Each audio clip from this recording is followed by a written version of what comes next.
কি যে ভালো লাগছে সকালবেলা এসে উপরে ছাদে 5টা এরকম জবা ফুটেছে। এটা আমার বারান্দা বাগানের গাছ। 1টা 2টো 3টে 4টে আর ওই যে ওখানে 5টা। যদি বারান্দা বাগানে ফুটতো তাহলে এগুলো দেখিয়ে ব্লগ শুরু করতাম। এটাতে একটা ফুটেছে দেখছি। এইটা সাদা জবা প্রচুর পরিমাণে ফুটেছিল কালকে, কিন্তু আজকে একটাই হয়েছে। ব্লগের শুরুতেই একটা কথা বলে দিই, সেটা শুনে আজকের দিনের ব্লগের গতি প্রকৃতি আপনারা হয়তো বা খানিকটা বুঝতে পেরে যাবেন। ব্লগটা দেখবেন কি দেখবেন না এখানেই না হয় সিদ্ধান্ত নেওয়া হয়ে যাবে আপনাদের। পরিষ্কার কথা বলে দিচ্ছি। ও মাগো, আজকে কাঞ্চনজঙ্ঘা দেখা যাচ্ছে, দাঁড়ান পরে বলছি। না বলে দিই, যে বাড়িতে নেগেটিভ এনার্জি থাকে সেই বাড়িতে কিন্তু সাদা জবা হয় না। এই যে 5 পাপড়ির যে সাদা জবা, এইটার কথাই বলছি। এই জবা সে বাড়িতে হয় না, মরে যায় সে জবা। আর ওই যে কাঞ্চনজঙ্ঘা দেখা যাচ্ছে, দেখুন, দেখতে পাচ্ছেন?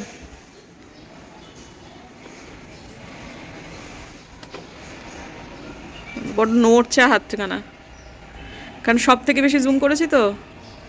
ওই যে আজকে দুর্দান্ত পাহাড় দেখা যাচ্ছে। এদিকটা অতটা বোঝা যাচ্ছে না, কিন্তু এই দিকটা দারুণ দেখা যাচ্ছে। খালি চোখে কিন্তু রীতিমতো মনে হচ্ছে না পাহাড়ে বাঁকগুলোও বোঝা যাচ্ছে। ক্যামেরায় কটা ধরা পড়ছে না।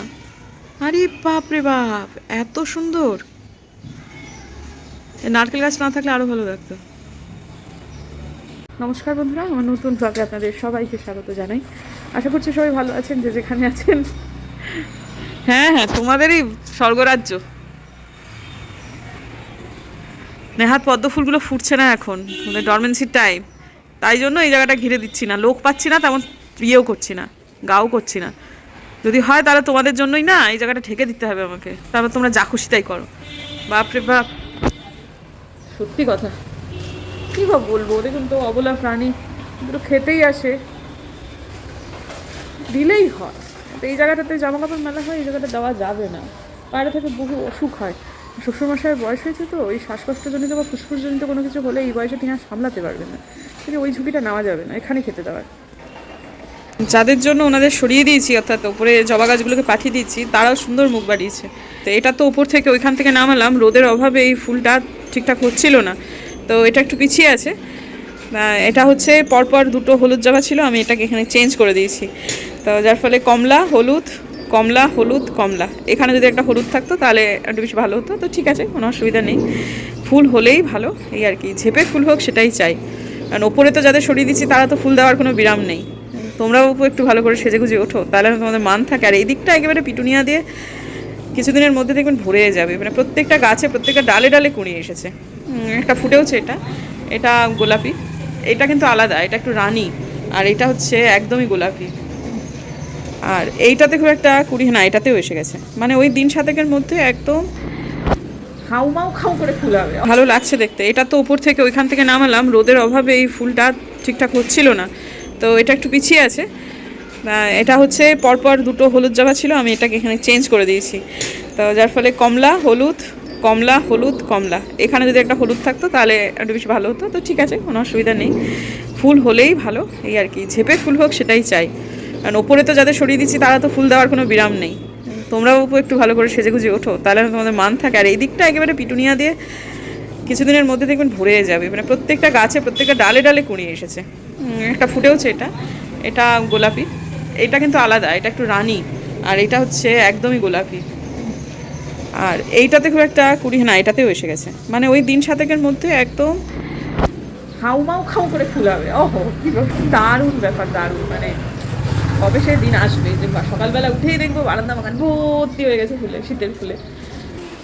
তবে একটু আগে যে কথাটা আমি আপনাদের বললাম, সেটাতে কিন্তু আমার মনে হলো ইনফরমেশনটা কমপ্লিট করে দেওয়া উচিত। ওই সাদা জবার কথাটা যেটা বললাম, অনেক সময় সয়েল মিডিয়ার গন্ডগোল, তারপরে এই যে টবের ড্রেনেজ হোল সেটা ঠিকঠাক না থাকলে, জল বেশি হোল্ড করে রাখলে, তখন কিন্তু জবা গাছ মরে যায়। বা বাতাসে খুব অতিরিক্ত পরিমাণে ময়েশ্চার, ভীষণ পরিমাণে মাকড় হয়ে যাচ্ছে, মিলিবাগ হয়ে যাচ্ছে, একতারা দিয়ে প্লাস যেটাকে বলে স্প্রে করে, মানে জল টল স্প্রে করেও কোনোভাবেই আপনার মিলিবাগ সরাতে পারলেন না, তাতেও কিন্তু গাছ মরে যাবে। সব সময় যে জবা গাছ মরে যাওয়া মানে ওটা তা নয়, অনেক সময় অনেক টেকনিক্যাল ব্যাপারও থাকে। গাছ তো যতই হোক একটা প্রাণ। এখন যদি আমাদেরকে কেউ এমন একটা ঘরে বন্দি করে রাখে যে ঘরে কোনো খাবার নেই, জল নেই, তাহলে একটা সময় পর আমরাও মরে যাবো। বা এরকম কোনো জায়গায় যেখানে কোনো রকম বাতাস নেই, তাতেও আমরা মরে যাব। এগুলো বেঁচে থাকার জন্য যে বেসিক জিনিসপত্রগুলো, সেই জিনিসগুলো আমাদের ঠিকঠাক করে প্রোভাইড করলে আমরা সবাই বেঁচে থাকবো। সেরকম একটা পরিস্থিতি যদি না হয়, যদি ত্বকের খাতিরে ধরুন সয়েল মিডিয়া ঠিক আছে, আপনাদের টবের জায়গা ঠিক আছে, বা মাটিতে গাছ বসালে সচরাচর জবা গাছ ভালোই সার্ভাইভ করে, যদি একটু রোদ দুধ দেওয়া যায়। হ্যাঁ, রোদের ব্যাপারটাও আছে, টেকনিক্যাল জায়গাতে জবা গাছ রোদ ভালোবাসে। তো মাটিতে যদি পুকুরের ধারে আপনারা গাছ বসিয়ে দেন, হ্যাঁ মানে ডাঙাতেই বসিয়ে দিলেন, কিন্তু একেবারে সংলগ্ন পুকুর, তাতে দেখবেন হই হই করে জবা গাছ হচ্ছে। সেই আবার জলটা আবার জবা গাছ খুব পছন্দ করে। কিন্তু আর্টিফিশিয়ালি যখন আপনারা বসাবেন, তখন একবারে সারাক্ষণ মাটি ভেজে থাকবে, জবা গাছ কিন্তু রিয়াক্ট করবে। কিন্তু ধরুন যে আপনাদের সব ঠিকঠাক আছে, আপনার আরও 3-4টে গাছ লাগবে, মরছে কেবলমাত্র সাদা জবাটাই। সব বুঝতে পারছে না, হেলদি গাছ কিনে এনেছেন, সব কিছুর পরে অন্যান্য গাছগুলো ঠিকঠাক হচ্ছে, কিন্তু মরছে কেবলমাত্র, তখন একটুখানি কিন্তু সচেতন হওয়ার দরকার আছে। বক্তব্য আমার এইটাই। তো আশা করছি এবার আমার ইনফরমেশনটা কমপ্লিট হলো। তো যাই হোক, এখন এই সময়টাতে এসেছে মোটামুটি, এখানে রোদ 12টা বেজে গেছে, সেহেতু ওহ সুন্দর লাগছে বটে। এটা ফুটে গেলে আরও বেশি সুন্দর লাগবে। দেখুন দেখতে দেখতে কীরকম আমার জীবনে 4র্থ একাদশীও চলে এলো। কালকে হচ্ছে একাদশী, কালকে হচ্ছে সফলা একাদশী, আর 30 তারিখে হচ্ছে পৌষপুত্রতা একাদশী। ওটাও করবো, কালকেরটাও করবো। এখন একাদশী না করতে পারলে কিরকম একটা লাগে। এটা হচ্ছে ওই 0 কার্ব ডে, বা আজকাল শুনছি অনেকেই করছে কমপ্লেক্স কার্ব ডে, এরকমও বানিয়ে দিচ্ছে। কিন্তু ঠিক আছে, 0 কার্ব ডে থাকুক, মন্দ কিছু হবে না, এটা ভালোই হবে। আর সারাদিন কনসেন্ট্রেট করুন, অ্যাফার্মেশন করুন, এই তো একাদশীর কথা। সত্যি কথা, ওই খাওয়া দাওয়ার কথা একটু কম ভেবে এই সবগুলো করলে ভালো হয়। মানে করুন মানে আমি নিজেকে করার কথা বলছি আর কি। ধরুন আমার সামনে একটা সাদা ঝিনুক দাঁড়িয়েছে, সে আমাকে এই রক্ত মাংসের ঝিনুককে বলছে, ঝিনুক কালকে একটু ভগবানের নামটা বেশি করে করো, কার্ব খেও না, খাওয়া দাওয়ার কথা কম চিন্তা করো, কনসেন্ট্রেট করো, ডিসিপ্লিন থাকো, এই তো। যাই হোক, চলুন আজকে একাদশী যখন, কালকে তখন আমাকে কিছু ফলমূল বাজার টাজার এগুলো তো সব করতেই হবে, প্লাস আরও টুকিটাকি অনেক কিছুই থাকে। তো সেগুলো এখন আর অতটা কিছু চাপ মনে হয় না। প্রথম দিন যখন করছিলাম তখন সাংঘাতিক একটা কিছু করে ফেলবো ওটা মনে হচ্ছিলো, তারপর দেখলাম ব্যাপারটা এমন কিছু। এই চন্দ্রমল্লিকাটা যখন আপনাদের উপর থেকে নিয়ে এলো, তখন দেখলাম এটার রঙটা ভারী সুন্দর একটা রঙ। এটাকে কী রঙ যে বলবো ঠিক বুঝতে পারছি না, কিন্তু এই গোলাপি ঘেঁষা একটা খুব ভালো একটা রঙ। কিন্তু আমার না এখন বারান্দা মানে একটাও সাদা গাছ নেই, মানে মনে হচ্ছে এগুলো সব তুলে দিয়েছি তো, নয়নতারা টয়নতারা সব। তা আশা ছিল হয়তো চন্দ্রমল্লিকা সাদা হবে। ও মা গো, এইটাও দেখি ওই রকমই একটা রঙ। হ্যাঁ, তো এখানে 3খানা গোড়াতে দেখুন 3খানা গাছ রয়েছে, কোনো একটাকে সাদা হবে না? বুঝতে পারছেন এই রঙটা? বাবা ফোকাস কর, বাবা ফোকাস কর। এই যে এই রঙটি, রঙটা ভারী সুন্দর, কিন্তু সাদা কি একটাও পাবো না? এদিকেরগুলো কি সাদা নাকি? হ্যাঁ, এই যে এইগুলো হচ্ছে সাদা, এই যে এটা সাদা, এগুলো সাদা।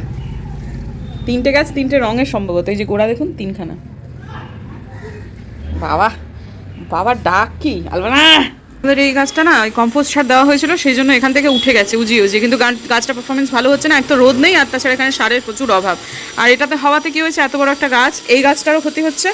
হ্যাঁ, এটাও ছাড়তে হবে অবশ্যই, আর একটু সারটারও দিতে হবে, প্লাস এই গাছটাকে না আজকে নামিয়ে ফেলবো। কিন্তু এই যে গাছটা বেঁচে আছে, এখান থেকে যদি কাটিং করে নিই, কারণ কাটিং থেকে তো অনায় আসে হয়, তা যার ফলে কাটিং করে নিলে না এখান থেকে এগুলো লাগালে আশা করছি এটা পাতি গাঁদা হবে। আমার না ভোলা গাঁদার থেকে পাতি গাঁদার উপর এখন একটু ঝোঁক বেশি এসছে, কারণ ওগুলো ফুটে বেশি, পুজো দিতে সুবিধা হয়। এখানে আর একটা ফুল ফুটেছে, এটা হচ্ছে গোলাপি, এটা কি জানো নামটা, দূর বাবা, ওই মানে গোলাপি পার্পেল ভাইন, হ্যাঁ তাই বোধ হয় কিছু একটা।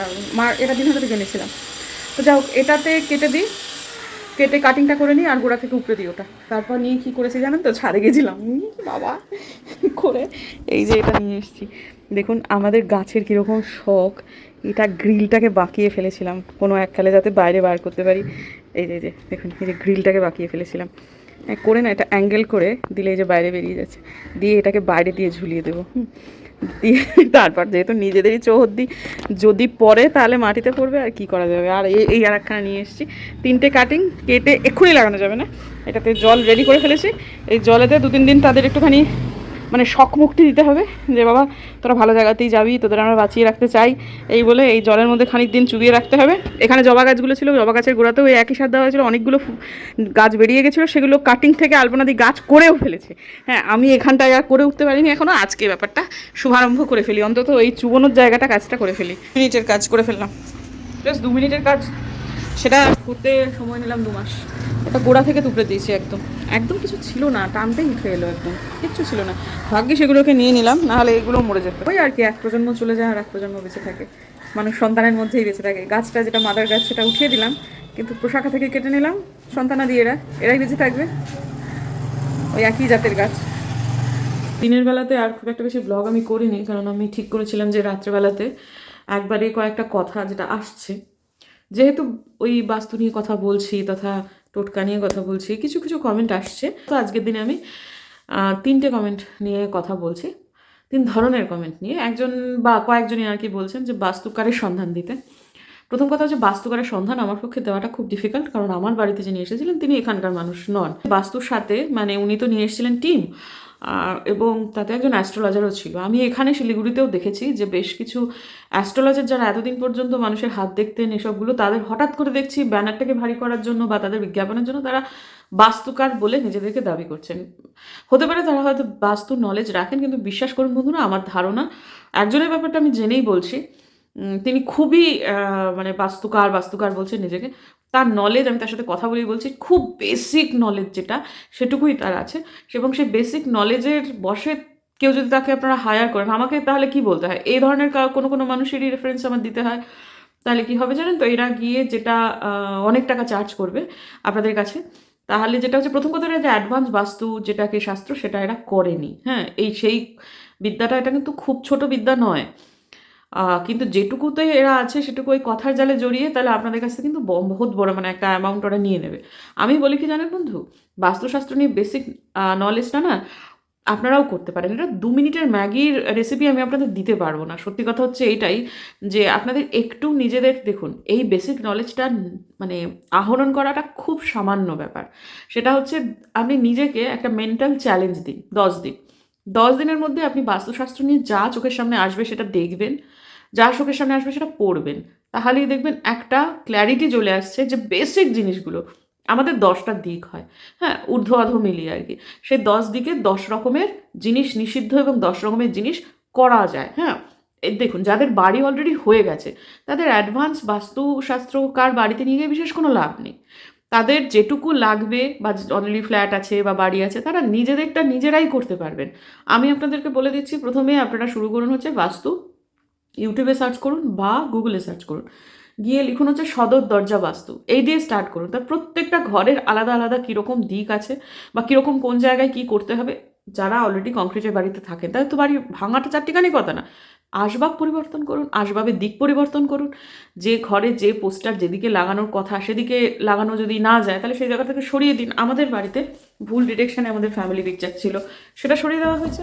এই যে দেখুন, এই জায়গাটাতে এখনও পেরেকগুলো রয়েছে, ফটোর সমস্ত স্ট্রাকচারগুলো যেখানে দেখুন আপনারা, সেটা এখানে রয়ে গেছে এখনও পর্যন্ত। এই জায়গাটা ভুল দিক, এটা হচ্ছে নর্থে ফ্যামিলি পিকচার লাগাতে নেই, এই জায়গাটাতে ঠাকুরে দিয়েছিল, এই স্ট্রাকচারগুলো এখনও পর্যন্ত রয়েছে। হ্যাঁ, এগুলো কি, এগুলো, হ্যাঁ, এটা অবশ্য আমাকে ওই ভদ্রলোক বলে গেছেন, সেটা একটা কথা, কিন্তু পরবর্তীকালে জানতে পারলাম যে এই জিনিসগুলো মানুষ নিজেরাও করে নিতে পারে। হ্যাঁ, কোন দেয়ালে কোন ছবি লাগানো উচিত, ঘরের রং কী হওয়া উচিত, 5 বছর 6 বছর পর পর তো ঘর আবার রং করতেই হয়, রং তো খারাপ হয়ে যায়, তখন নয় বাস্তুমতে রংটা করবেন। তবে হ্যাঁ, তারা অ্যাডভান্স বাস্তুকার নিয়ে আসবেন বা একদম প্রপার বাস্তুকার নিয়ে আসবেন যদি বাড়ি নতুন করে তৈরি করেন। তখন কী হচ্ছে, ল্যান্ডের এনার্জি যেটাকে বলে সেটাকে মাপতে হয়, তারপর তার কিছু রেমেডি করতে হয়, এগুলোর জন্য পড়াশুনো করতে হয়, এগুলো যথেষ্ট অঙ্কের বা হিসেবের ব্যাপার থাকে। তা নইলে দেখুন, এমনি যেটুকু আপনাদের নিজেদের বাস্তু ঠিক করবার জন্য আপনারা নিজেরাই কাফি, একটু নিজেকে এডুকেট করুন। আর শিলিগুড়ি যিনি অ্যাকচুয়ালি বাস্তুকার, আমি শুনেছি আর কি, তো সেই ভদ্রলোক শিলিগুড়িতে, মানে প্রপার বাস্তুকার বলতে ওই আর কি, তো শিলিগুড়িতে থাকলে ওনার একটা রেট, শিলিগুড়ি থেকে যেই বাইরে বেরোবে জাস্ট 3 গুণ রেট, এবং সেটা যথেষ্ট একটা অ্যামাউন্ট। সারা জীবনে একবার অন্তত প্রফেশনাল বাস্তুকার নিয়ে একবার বাড়িটা একটু দেখিয়ে নেবেন, কিছুটা ফলো আপ করবার মতো। আর অবশ্যই যখন বাড়ি প্ল্যান করবেন, ইঞ্জিনিয়ারকে তো টাকা দিতেই হবে, মিউনিসিপ্যালিটি থেকে প্ল্যান পাস করানোর জন্য, তো ইঞ্জিনিয়ার ছাড়া আপনাদের বাড়ি প্ল্যান করলে চলবে না। তখন বাস্তুকার নিয়েও আসবেন, একসাথে খরচটা মিটেও যাবে, এবং তার সাথে ইঞ্জিনিয়ারের কথা বলিয়ে দেবেন, তিনি যেরকমভাবে টয়লেট, যেরকমভাবে কিচেন, এ দুটো জায়গায় তো মূল প্রধান জায়গা, তো এগুলো একটুখানি যদি যেরকমভাবে করতে বলবে সেরকমভাবে প্ল্যান পাস করিয়ে করবেন, ব্যাস এইটুকুই তো। এবং তারপরে কিন্তু ভালো থাকবেন। কি হয় জানেন, বাস্তুকার মানে বাস্তুশাস্ত্র মতে বাড়িঘর তো তৈরি করলে সেটা আপনারা 20 এফর্ট দিচ্ছেন, 2 রেজাল্টও পাচ্ছেন না। কিন্তু এই ক্ষেত্রে যদি বাস্তব মতে বাড়িটা তৈরি করেন, 20 যেমন এফর্ট দিচ্ছেন আপনারা 20 পাবেন। কিন্তু বন্ধু, এফোর্টটা তো আপনাদের দিতে হবে, সে আপনারা বাস্তব মতে বাড়ি করুন আর না করুন। সেকেন্ড কথা হচ্ছে যে একজন লিখেছিলেন যে মানে রিলেশনটা ঠিক করা যায় কি না, কি টোটকা ফোটকা, আমার শ্বশুরবাড়ির লোকজন আমাকে ছেড়ে খাচ্ছে, ভীষণ অশান্তিতে আছি, প্রচণ্ড অসুবিধার মধ্যে আছি, আমাকে একটা টোটকা দাও। এগুলো কি টোটকার ব্যাপার? এগুলো টোটকার জিনিস নয়, এগুলো হচ্ছে কিছুটা চিন্তা ভাবনার ব্যাপার। মানে আপনার এটা না বাস্তু সারালে আপনার ঠিক হবে, না আপনার টোটকা দিয়ে ঠিক হবে। এটাকে ঠিক করতে হবে হচ্ছে যে কমপ্লেন করার যে ওল্ড স্কুল, যে ওল্ড মানসিকতা, ওল্ড প্যাটার্ন আমাদের আর কি, সেখান থেকে নিজেকেই বেরোতে হবে। আমাদের দেখার দৃষ্টিভঙ্গিটাকে বদলাতে হবে। এটা আমার নিজের জীবনের অভিজ্ঞতা থেকে আমি বলছি। কমপ্লেন করে কোনো লাভ নেই, বরং তাতে আরও সমস্যা বাড়ে। খুব খারাপের মধ্যেও একটু ভালো দিক খুঁজতে হবে এবং সেটুকু নিয়ে আপনাকে গ্র্যাটিটিউড দিতে হবে। যদি আপনাকে কেউ ছিঁড়ে খাচ্ছে কোথায়? বাড়ির ভেতরে। আপনার একটা বাড়ি তো আছে, প্রচণ্ড ঝড় বৃষ্টি, রাস্তায় দাঁড়িয়ে দাঁড়িয়ে তো আপনাকে কেউ ছিঁড়ছে না, ঘরের ভেতর আছে, ঘরের ভেতরে আপনাকে কেউ খুব খারাপ কথা বলছে, আপনাকে অপমান করছে। গ্র্যাটিটিউড জানান যে থ্যাংক ইউ ইউনিভার্স, আমার একটা বাড়ি অন্তত আছে, আমার আপনার মাথার একটা ছাদ অন্তত আছে। থ্যাংক ইউ ইউনিভার্স, আমার বর আমাকে খুব বকাঝকা করছে, এটা ঠিক কথা, কিন্তু অ্যাটলিস্ট আমার একটা হাজব্যান্ড আছে, আমার একটা খুঁটি আছে। থ্যাংক ইউ ইউনিভার্স, আমার কিছু কিছু রিলেশন আছে, আমার শাশুড়ি হোক, আমার ননদ হোক, আমার শ্বশুরবাড়ি হোক। থ্যাংক ইউ ইউনিভার্স, এই যে আমি গায়ে একটা আচ্ছাদন রয়েছে, আমার এটুকু অন্তত আছে। থ্যাংক ইউ ইউনিভার্স, আমার দুবেলা ভাত খাওয়ার জোগাড় আছে। এইভাবে করে ছোটো ছোটো ছোটো ছোটো র্যান্ডাম গ্র্যাটিটিউড দিতে শুরু করে দিন, আপনার সিচুয়েশন বদলে যাবে। তবে কিছু কিছু খুব খারাপ লাগলো, নেগেটিভ চিন্তা আসবে না তা তো হতে পারে না, আমরা আফটারঅল মানুষ, রাতারাতি সব কিছু ম্যাজিক হয় না। কিন্তু আমাদের কিছু চিন্তাভাবনার প্যাটার্ন বদলাতে হয়, তাহলে জিনিস ম্যাজিকের মতো বদলায়। তবে রাতারাতি বদলায় না, সময় লাগে, কিন্তু বদলায়। একটা সময় আমার ছিল এরকম বন্ধু, মানে কি বলবো আপনাদের, কি বলবো, এখন বদলেছে, এখন অনেকটাই বদলে গেছে। গ্র্যাটিটিউড ছিল আমার, আমি সবসময় সেই দিনটাকে কল্পনা করতাম, ঈশ্বরের কাছে ধন্যবাদ দিতাম যে আমার শ্বশুরমশাই যখন আমি বাড়িতে এসে প্রথমবার বসি, আমাকে ধান দুব্য দিয়ে মাথায় আশীর্বাদ করে বলেছিলেন যে জীবনে সফল হও। তিনি একবারের জন্য বলেননি যে তুমি আমার ছেলেকে দেখাশুনো করো, তুমি আমার পুত্রবধূ, তুমি আমার নাতিপুতি দিও, এসবগুলো তখন তিনি বলেননি। উনি আমার মাথায় হাত দিয়ে আশীর্বাদ করে বলেছিলেন জীবনে সফল হও। এই কৃতজ্ঞতাটা আমার ছিল এবং এই কৃতজ্ঞতাটা ছিল জন্যই তাকে ছেড়ে যায়নি। তবে সময় কি খারাপ আমার লাগে না? ব্লগে তো সেগুলো ধরাও অনেক সময় পড়ে, কারণ প্রত্যেক দিনের ব্লগ আমি করি, কিন্তু কোথাও না কোথাও গ্র্যাটিটিউড আমার আছে যে আমার জীবনের সবথেকে সেরা মাস্টারমশাই তিনি আমার হাসব্যান্ড। এইরকম একটা মানুষের সাথে থাকাটা একটা বিরাট বড় ব্লেসিং। আমি সবসময় কিছু কিছু জিনিস নিয়ে সবসময় ঈশ্বরের কাছে ধন্যবাদ দিয়েছি। তার ফলে কী হয়েছে, সিচুয়েশন বদলে গেছে, পরিস্থিতি ঘুরে গেছে, রাতারাতি ঘুরেনি, কিন্তু ঘুরে গেছে। হয়েছে প্যাটার্নটা চেঞ্জ করতে হবে চিন্তাভাবনার, তাহলেই আসবে। আপনাকে যে ছিঁড়ছে, আপনি যদি আরও মনে করেন ওকে কেউ ছিঁড়ছে, পরের দিন আরও জোরে ছিঁড়বে। কিন্তু যদি তার মধ্যে ভালো কিছু খুঁজে পান, সেই কথাগুলোর মধ্যে যদি কিছু ভালো খুঁজে পান, ইগোকে একটুখানি সাইড রেখে, তাহলে দেখবেন আপনার দিন ভালো কাটছে। আর 3 নম্বর কথা, আমার শাশুড়ি মার একটা কথা আমি বলেছিলাম আপনাদেরকে, সেটা নিয়ে বহুজনে জিজ্ঞেস করছেন বিভিন্ন ভিডিওতে, যে আমার শাশুড়ি মার ব্যাপারে যেটা বলেছিলাম যে তিনি কিছু এক্সপিরিয়েন্স করেছিলেন, তাহলে যেগুলো যার ওই নুনের গল্পের প্রসঙ্গে আর কি বলেছেন, নুনের ঘটনাটির প্রসঙ্গে আর কি বলেছিলাম, যে যার সঙ্গে যেটা ঘটে না তার পক্ষে সেটা রিয়েলাইজ করা সম্ভব নয়। সেটা একটা খুব ছোট্ট এক্সপিরিয়েন্স, আপাতভাবে ছোট্ট, কিন্তু সেটা তার জীবনে একটা খুব বড় প্রভাব ফেলেছিল।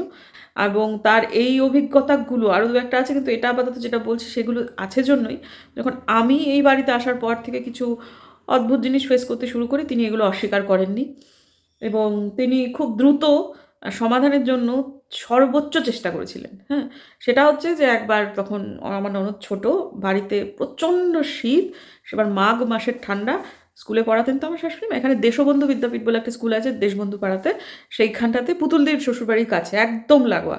তো সেখানে একটা স্কুলে তিনি পড়াতেন। তা সেটাতে ওর সেদিনকে দেখে গিয়েছিলেন আমার ননদের জ্বর। তো উনি, মায়ের মন খারাপ লাগছিল, গিয়ে দেখছেন ছাত্রীর সংখ্যা ভীষণ কম। প্রথম কথা হচ্ছে ভীষণ ঠান্ডা, কুয়াশায় চতুর্দিক অন্ধকার, তারপরে ঝিরঝির করে বৃষ্টি পড়ছে, ছাত্রীর সংখ্যা নিতান্ত অল্প। তা তিনি তখন দেখলেন যে মানে ওই সই টই করে খানিকক্ষণ অপেক্ষা করলেন সব। হেডমিস্ট্রেস তখন ছিলেন ইলামাসি, ইলাদি, ইলাদি আমার শাশুড়িমা বলতেন, ইলামাসি আমরা পরবর্তীকালে বলি। তা ইলাদিকে বলে উনি তাড়াতাড়ি বেরিয়ে এসেছিলেন। তখনও ছুটির সময় হয়নি। বলেছিলেন আমার মেয়ের শরীরটা খারাপ, ইলামাসি মানুষটা খুব ভালো ছিলেন। তো যাই হোক, তারপরে উনি বলেছেন, "ঠিক আছে হচ্ছে না তাহলে তুমি চলে যাও, এমনিতে তো ছাত্রী কম।" তা তারপরে যাই হোক, যখন উনি বেরোচ্ছেন তখন দেখছি তখন এত টোটো, অটোর জমানা ছিল না। তো তখন তিনি দেখছেন যে কোনো রিক্সাও পাচ্ছেন না। কিন্তু মাথার ছাতা দিয়ে উনি টুকটুক করে হাঁটতে শুরু করেন। হাঁটতে, হাঁটতে সে এত কুয়াশা, এত কুয়াশা, মানে প্রত্যাশা করছেন যে একটা রিক্সা অন্তত পেয়ে যাই তাহলে অন্তত আমাকে ঠিকঠাকভাবে চলে যেতে পারি। তো একটা শর্টকাট ধরেছিলেন যেটা এনটিএস মোড় বলে একটা জায়গা আছে। সেখানে একটু দ্রুত কানেক্ট করে একটা গলিপথ। ওটা রেগুলার ওনার মানে যাওয়ার রাস্তা নয়।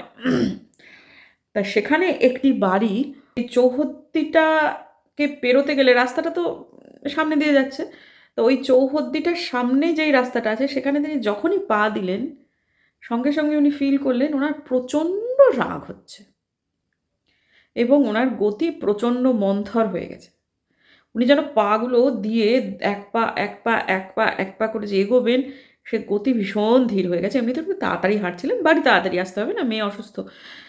কিন্তু ওই গতিটা হঠাৎ মন্থর হয়ে গেল এবং ভয়ঙ্কর অ্যাঙ্গার, মানে প্রচণ্ড রাগ। মনে হচ্ছে বাড়ির সামনে একটা গাছ ছিল, গাছের পাতাগুলোকে ছিঁড়ি, এরকম একটা ফিল। আর বাড়িটা নেহাত ছোট নয়, অর্থাৎ সামনের যে রাস্তাটা সেটাও নিতান্ত ছোট না। আর উল্টো দিকে যে বাড়ি আছে, সে বাড়ির এত ঠান্ডার মধ্যে তারা সব দরজা জানলা বন্ধ করে দিয়েছে, কিন্তু ওই বাড়িটা, অর্থাৎ বাঁদিকে যে বাড়িটা যেটাকে ঘেঁষে রাস্তাটা তিনি পেরোচ্ছেন, সেটা পেরোতে ওনার প্রচুর সময় লাগলো এবং প্রচণ্ড অ্যাঙ্গার। উনি কারণটা বুঝতে পারছেন না। খানিকটা পেরোলেন, পেরিয়ে যাওয়ার পর উল্টো দিক থেকে প্যাঁক প্যাঁক প্যাঁক করে রিক্সা চালিয়ে কেউ একটা আসছে। তা তাকে তিনি দাঁড় করালেন এবং ঘুরিয়ে তিনি বাড়ি চলে এলেন। বাড়িতে এসে যথারীতি সংসারের কাজে ব্যস্ত হয়ে পড়লেন। তখন বিশাল বড় সংসার। কিন্তু ওনার ওটা মনে ছিল। কাউকে কিছু বলেন, হতেই পারে, কত কিছু তো হয়। পরের দিনে যখন উনি বাড়ি আবার স্কুল যাচ্ছেন, সেদিনকেও ওয়েদার খারাপ। তবে আগের দিনের মতো অত নয়। এবং সেদিনকে কী কারণে বাড়ি থেকে বেরোতে দেরি হয়েছে। আবার তখন কী হতো, 11টার পর যদি গিয়ে সই করতেন, তাহলে যেটা হতো যে পরপর 3 দিন যদি হয়ে যেত তাহলে ওটা সিএল হয়ে যেত। তো এমনিতেই দেরি হয়ে গেছে। তা তখন ওটা তো ওদের রেগুলার রুট নয়। সেজন্য ওই রাস্তা ধরে সে যায়নি। হুম? তা তাড়াতাড়ি করে স্কুলে-টুলে গিয়ে তাড়াতাড়ি করে সে আমার শাশুড়িমা সই-টই করেছে। সেদিনকেও ছাত্রছাত্রীর সংখ্যা কম। মানে মেয়েদের স্কুল, ছাত্রীর সংখ্যা খুব কম। তো স্টাফ রুমে বসেছে তখন ওই পিয়ন গোছের একজন ভদ্রলোক, তিনি একটা কী প্রসঙ্গে আলোচনা করছেন, অতটা মানে বুঝতে পারছিলেন না। শাশুড়ি বললেন, "কী হয়েছে গো?" মানে একটা কিছু একটা। তখন বলছেন যে ওই একটা কোনো একটা বাড়িতে কে একটা সুইসাইড করেছে কালকে। তা শাশুড়িমা তো গা করেননি। তারপর যখন বেরোচ্ছে তখন দেখছি দারোয়ান, তারপরে বাড়ির আশপাশে আরও কয়েকজন, তারাও সবাই ওই একই আলোচনা করছে। তারপর উনি বুঝতে পারেন কালকে যে বাড়িটার সামনে দিয়ে তিনি ওই এক্সপেরিয়েন্সটা হয়েছে, ওই বাড়িতেই ওই ঘটনাটা হয়েছে। বাড়িতে এক ভাড়াটে এক ভদ্রলোক, তিনি চাকরি করতেন। তিনি চাকরিতে বেরিয়ে গেছেন। তার বউ বাড়িতে ছিল, নিঃসন্তান দম্পতি। ভদ্রমহিলা কালকে একটা গন্ডগোল করেছেন এবং আমার শাশুড়িমা যে সময়টা বাড়িতে ফিরছিলেন সেই সময়টাও কিন্তু উনি যে মারা গেছেন সেটা কেউ জানত না। কারণ ভদ্রলোকের তখন অফিস থেকে ফেরার টাইম হয়নি। উনি বাড়ি থেকে ফিরে দেখছেন বউ দরজা খুলছে না, তারপর আশপাশ লোক ডেকে টেকে তারপর দরজা ভেঙে টেঙে এই কাণ্ড। হ্যাঁ? তো এইটার হওয়ার পর উনি খুব ভয় পান, আমার শাশুড়িমা খুব ভয় পান। তারপরে ওই সিদ্ধেশ্বরী কালী মন্দির বলে একটা কালী মন্দির আছে, সেখানে যান। তারপরে সেখানে পুরোহিতের সাথে কী সব কথাবার্তা বলেন। বাড়িতে এসে সত্যনারায়ণ পুজো হয়, ইত্যাদি, ইত্যাদি অনেক কিছু হয়। কিন্তু ওটা ওনার মনে খুব গভীর রেখাপাত করেছিল ব্যাপারটা। তো এটাই হচ্ছে আমার শাশুড়িমার একটা এক্সপেরিয়েন্স, যে উনি এটা প্রায়ই বলতেন যে যারা এই অভিজ্ঞতা মধ্যে দিয়ে যায়নি তাদের পক্ষে কোনোদিন বোঝা সম্ভবই নয় যে এগুলো কী হয়। এই উপলব্ধিটা তার ছিল জন্য উনি তার কলিগদেরও বিশেষ কাউকে কিছু বলেননি। নিজে, নিজেই সিদ্ধেশ্বরী কালী মন্দিরে গেছেন। এমনকি বাড়িতেও বিশেষ কাউকে বলেননি। হয়তো আমার শ্বশুরমশাই জানতেন। শ্বশুরমশাই জানতেন হয়তোবা মানে খুব অল্প পরবর্তীতে যখন অনেক দিন পেরিয়ে গেছে, তখন উনি ১ জন ২ জনকে বলেছেন। আমাকে এটা উনি নিজেই বলেছেন। আমাকে যখন তিনি বলছিলেন আমার সামনে আরও ২-১ জন ছিল, তারাও একটা শুনলেন। তো এগুলো কি জানেন বন্ধু? যাদের এই অভিজ্ঞতা হয়নি তারা কখনো বুঝতেই পারবে না যে এগুলো কী। কিন্তু তারা দিনের আলোয় ঝকঝকে আলোতে তারা এটা একদম বলে দেবে যে এগুলো সব বুজরুকি, এগুলো সব ফালতু। কিন্তু আসলে যাদের হয়েছে তারা তো জানে যে সবটুকু তা নয় যেটা তাদের মনে হচ্ছে। তো আপাতত এইটুকুই বন্ধুরা। মানে আমি এই ব্যাপারে কথা বলব জন্যই আমি ঠিক করে রেখেছিলাম। সেজন্য আমি দিনের বেলায় ব্লগ খুব একটা বড় করিনি। তাও বোধহয় ব্লগটা বড়ই হয়ে গেল। কিন্তু ঠিক আছে আপাতত। হতেই পারে ১ দিন ২ দিন। কালকে আমার মেয়ের পরীক্ষা আছে। সকালবেলা আমাকে উঠতে হবে, রান্নাঘরের কাজ মিটিয়ে ফেলেছি, এবারে আমি কাপড় চোপড় ছাড়বো, গোপালকে শয়ন দেবো এবং আমি নিজেও শোবো। দেখা হচ্ছে বরং কালকে একটা নতুন ব্লগে। যদি আমার ভিডিও ভালো লাগে তাহলে প্লিজ সাবস্ক্রাইব করবেন, পাশে নোটিফিকেশন বেলটাকে অন করবেন যাতে ভিডিও দিলেই নোটিফিকেশন চলে যায় আপনাদের কাছে। দেখা হচ্ছে আগামীকাল, ততক্ষণের জন্য টাটা।